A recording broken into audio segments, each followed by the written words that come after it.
How is everybody doing? And today's drip markets, well, we got Jade and holy design. Not only is there a bunch of really cool stuff right here already from the design alone, the tree, the snake, what is going on? And then also the typing and the path. We have Jade, the next IPC character, going alongside Aventurine and Topaz, being with a quantum erudition, which is honestly a very unique pairing for a character to have, which we haven't seen so far. And this is going to be a quantum, not first, because we do have Ching Chue, but this will be our quantum 5-star that we are getting for erudition. So this is actually going to be very interesting, and I can 100% see the way they're going with the IPC. But before we get into that, make sure to leave a like, sub, comment, let me know how excited you are for Jade. And I kind of knew she was coming up just because there were only 2 characters or 3 characters they possibly could have done, because everybody else is pretty much out in Honkai Star Rail, which is actually pretty cool that we already have a majority of the playable characters that we have right now in the game as playable characters. Right now, the only characters that are missing besides Firefly and besides Jade are Screwlium and also Sunday.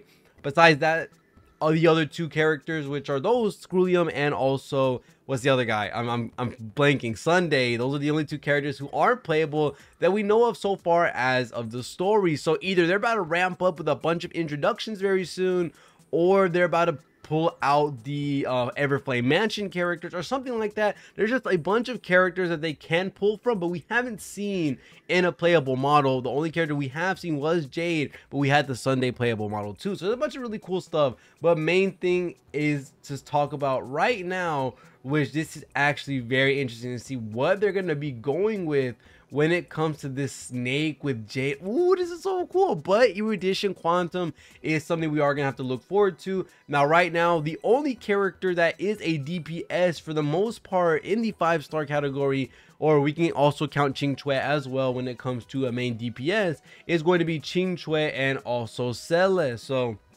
this is actually going to be very interesting because we are going to be getting a dedicated AoE character for Quantum, and this is going to be really cool. It's something that you have to also look at when it comes to how they're building out these characters, especially the IPC characters, which of course are Aventurine and Topaz's affiliation.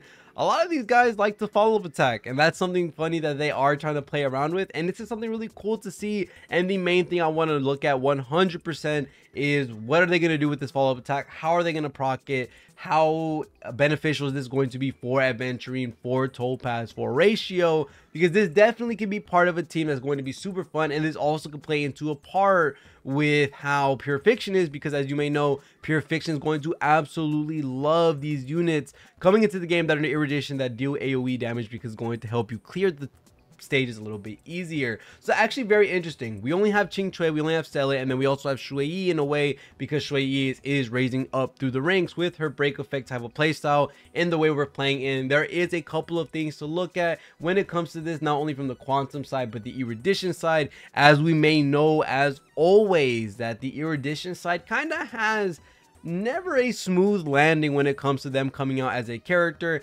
Himiko saw some flack until Pure Fiction came out. Jing Yuan is Jing Yuan, of course, and then Argenti as well has seen some type of like not really any type of popularity when it comes to a lot of the player base. So looking at Jade, will we finally get an erudition character that is going to stand the test of time and be able to perform to the degree that a lot of people want her to be in? And another thing is that we do have a new end game mode coming out as well, which this is going to be version 2.3 with Firefly and Jade. It's actually going to be very, very interesting if they're going to be dedicating these characters more towards the new mode that is going to be coming out, which is going to be that new apocalyptic shadow event. And I do want to make sure very quickly if they're going to be bringing out a 4-star as well, and it seems that it's just going to be Jade. So that is honestly really cool. We might see the 4-star tomorrow, but honestly, like I said before, we haven't seen a erudition character stick the landing immediately upon release. Hopefully Jade is the first character to do so,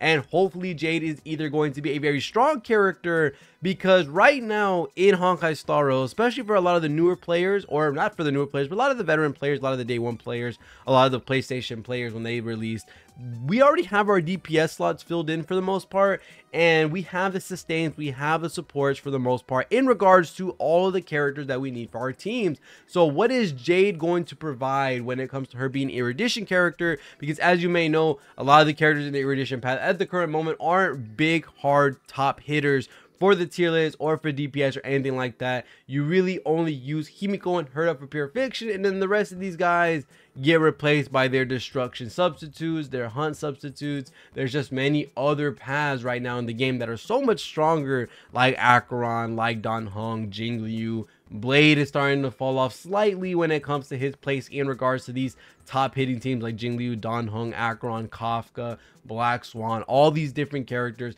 There's just so much to look at, and this is definitely a role that has a lot of competition, unlike the sustain and the support tab, which of course, as always, when you look at these two tabs right here, you can always pick one out if you're looking for your first sustain, your second sustain, or if you're overall looking to benefit a team that you really like. But for the DPSs, you have some steep and some crazy competition in regards to the type of team archetypes we're going to be looking at when it comes to what type of team members that teammate is going to want. The way Topaz and Numbi want characters like Jing Yuan, they want characters like Dr. Ratio, Ruan Mei, and now we might even see Jade be a part of that, which, being a quantum character, is honestly a very exciting thing, especially for mono quantum as well. We're going to be seeing a resurgence and what could possibly be a broken team again, with Sela and Qing Chui maybe getting pushed out to the side, same with Shui Yi, and having maybe some nasty amount of single target damage with some adjacent damage on top of it or something like that. It's just going to be super fun to see what they're going to be pulling off with a quantum character in the erudition path. But the fact that it's an erudition path character is going to be slightly worrisome, because as always, this is probably the hardest path to sell when it comes to it being other than pure fiction, because right now they reign supreme in pure fiction, but other than that, they don't really have a lot of shine in any other content. You don't really see Argenti and Himiko inside of pure fiction. Jing Yuan is able to hold his own in pure fiction, but of course he has his obstacles that he has to go through. Same thing with Qing Chui, and Serval and Herta is for pure fiction as well. So like I said, not really a lot of play in a lot of other modes than just pure fiction. Hopefully with 2.3, and as we may know, which is going to be the Firefly and Jade patch, hopefully these two characters are going to be able to push themselves above a lot of the other DPSs and show us that 2.0 flair when it comes to, you know, how we had Sparkle, Black Swan, Aventurine, Acheron. What are these two new DPSs going to provide that put them apart from the 1.0 characters up into the 2.0 characters? And also with looking at how we get the new endgame mode in 2.3, are these characters going to conform to that mode as well? So other than that, that's going to be it for this video. I appreciate you guys so much for watching all the way to the end of the video. Make sure to leave a like, sub, comment, all the different types of stuff. Let me know who you are more excited for when it comes to Firefly or Jade. And I cannot believe they're bringing her out. Holy moly. But other than that, thank you guys so much for watching. See y'all in the next one, and peace.